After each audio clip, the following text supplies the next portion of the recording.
Hello, this is Bob Gray Sr. Welcome to Ministry Moments, and hopefully we'll be able to share some things that will be of benefit to you. I want to talk to you today about the subject of marriage, and well, that's a big subject, isn't it?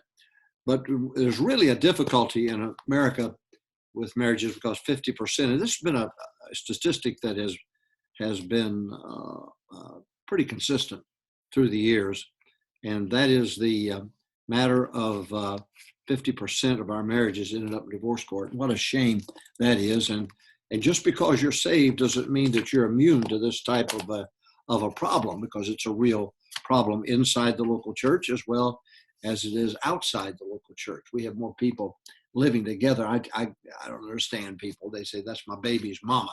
That's my baby's daddy. Or that's my fiance, as if that's some type of an excuse for you just to shack up. And obviously Jesus is not in favor of it, because you go to John chapter 4, and the woman at the well, he told her she'd been married 5 times and was shacked up with the one she was with then. So apparently the Lord makes it very clear that that's sin and should not be so. So let me talk to you about marriage, if I may, all right? Number 1, schedule and share household duties together. Schedule and share household duties together. You say, well, I work hard. I go to work and I come home and I just put my feet up, give me some iced tea, sit back in my lazy boy chair. Because I've worked, boy, I've done my best today. But your wife is 24/7. It's not just a matter of punching in at 8 and out at 5, especially like when we had 4 babies. It doesn't work that way. It's 24/7. And so when you come home, understand that your husband duties, your daddy duties are 24/7. When you work wherever you work at, that's you're employed there. But being the husband is 24/7, just like being the wife is 24/7, just like being the mother is 24/7, just like being the daddy is 24/7.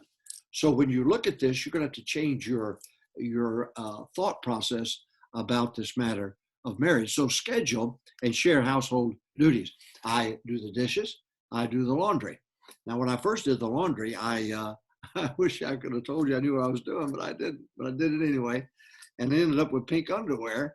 And I said to my wife, "What in the world? How did this happen?" She said, "Well, you putting the colors and the whites together, and that's what's going to happen." I said, "Well, what do I do with this pink underwear?" She said, "You're going to wear it to remind yourself not to do that again." But anyway, you want to share and schedule household duties together. And if you do it together, and again, please understand, when you work somewhere, that I understand that. You give them 8 hours, 10 hours, I understand that. But that has nothing to do with the fact that you're married, has nothing to do with the fact, other than you got to pay the bills, it has nothing to do with the fact when you're a husband, it's 24/7. When you're a daddy, it's 24/7, just like when she's the mother, is 24/7. She's the wife, is 24/7. So don't look at the fact you bring home the bacon and the paycheck that excuses you from being the husband or the daddy. It doesn't. Number 2, give your wife a weekly household amount of money. Every week, get her the same amount of money every week in the world. That's hers to take care of the household, and make sure she gets it every week. I don't care if you got to forget about your extra money. You make sure she gets hers and takes care of it. Now, if she wants to save out of that to buy a mink coat, that's all right. She can save all she wants to. My wife does that and saves and puts aside for things, and she's able to pay for it. But I give her an amount. Now, we first got married in 1965. Woo, that was a long time ago, wasn't it? Abraham Lincoln was president. But when we got married, I gave her $20 a week. We often talk about that, $20 a week. And I remember one week that she needed some extra money, and she prayed for the Lord to give her some extra money. And there was a little radio quiz thing back then, where if this guy showed up at the door with a crown on his head and asked you what the secret word was, if you give it to him, you got a crisp $20 bill. And I remember coming home, she said, the guy showed up at my door. And she, to this day, believes God answered that prayer, but I sent him there. No, I didn't. So schedule and share household duties. Don't forget, the husband, 24/7. Being a father, 24/7. So don't look at the fact that you work a certain amount of hours excuse you from the responsibility of husband and daddy. Number 2, give the wife a set amount every week to run the household on. Number three, let her manage the house. That's hers. Let her manage it the way she wants to. And you help her. But let her manage it. Let that be her department. Next, give her the best car. Give her the best car. When you get ready to make sure she's got something that's dependable, she'll not break down. Make sure that she's got something that she will get her. And in case of an accident, she'll win. Next, make home a foretaste of heaven. Don't bring your burdens home. Now, I'm not saying you shouldn't share things. I'm not saying that at all. But it shouldn't be so heavy and such a big burden that it just ruins the atmosphere. There's nothing wrong with saying, honey, how would you handle this? And talk about it in a sane manner. But don't bring the heavy burdens home. Don't do that. And wife, don't you give the heavy burdens to him. In fact, the truth is, if that kid needs a whipping, mama, you whip him. Don't say to him, you wait till your daddy gets home.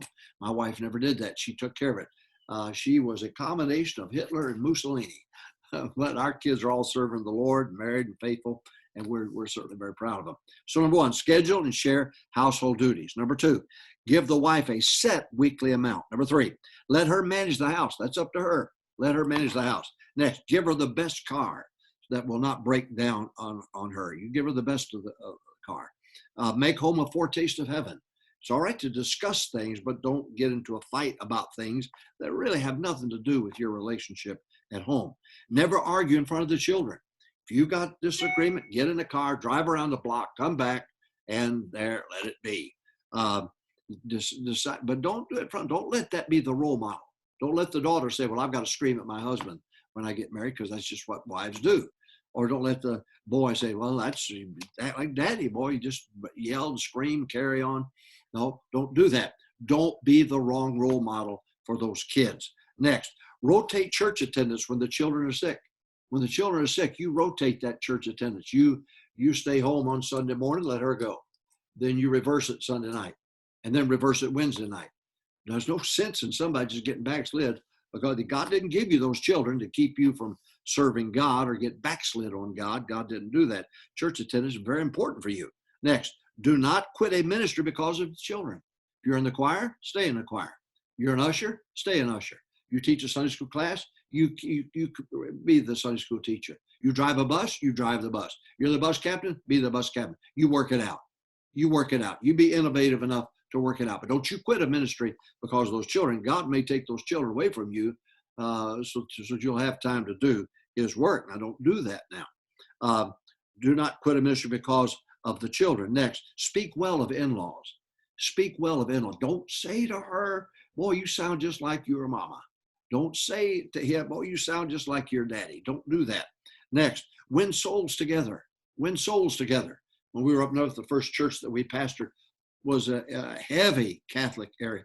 My wife was raised Catholic.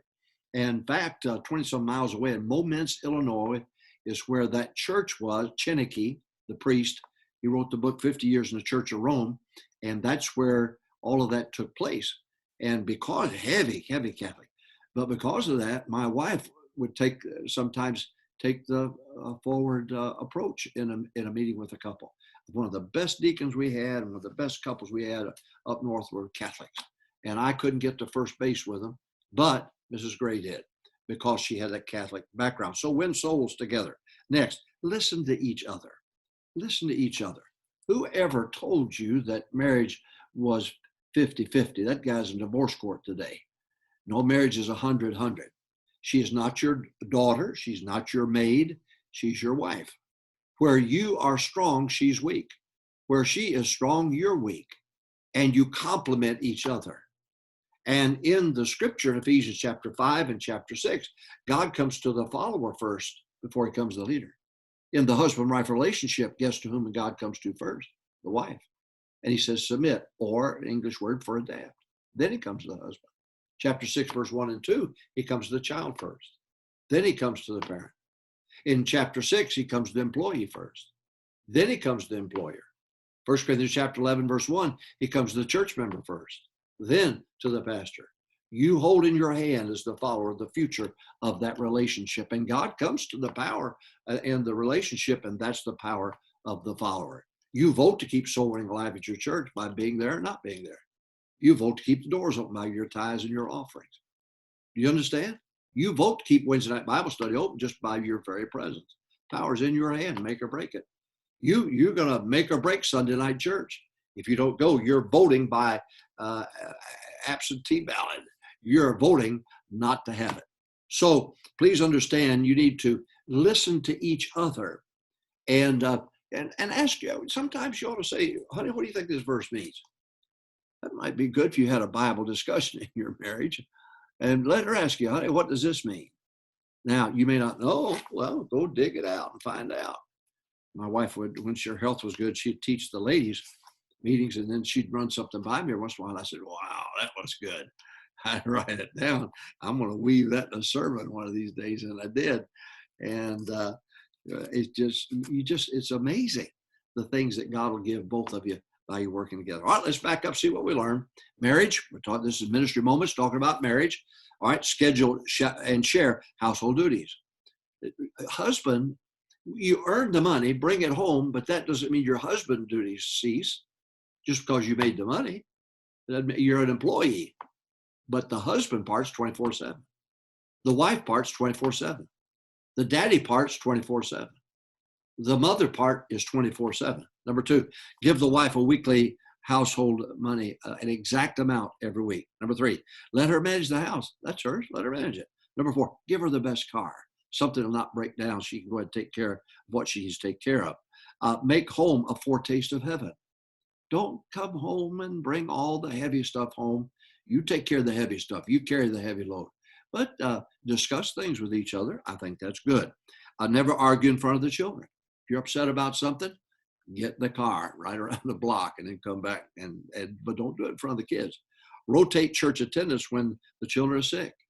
Don't everybody stay home, have the wife stay home for 2 weeks because the kids got the mumps or something. No, you trade off. All right. Do not quit a ministry because of the children. Stay in the choir. Keep being the Sunday school teacher. You keep being the usher, the bus driver, the bus captain. You stay busy for God, the altar worker. You keep doing your job. Speak well of in-laws. Do not run your mother-in-law down. Do not run your father-in-law down. Don't do it. Well, you sound just like you. Don't do that. Don't do that. All right. Next, win souls together. Win souls together. Next, listen to each other. There are going to be things that will help you if you'll listen to each other. You know, to have an intelligent, common sense sit down and discuss things is going to be good for you. What do they say? Communication, the biggest problem in marriage, communication. So I hope this helped you. This is Ministry Moments. We're talking about that of marriage, and I hope that you've taken good notes on this.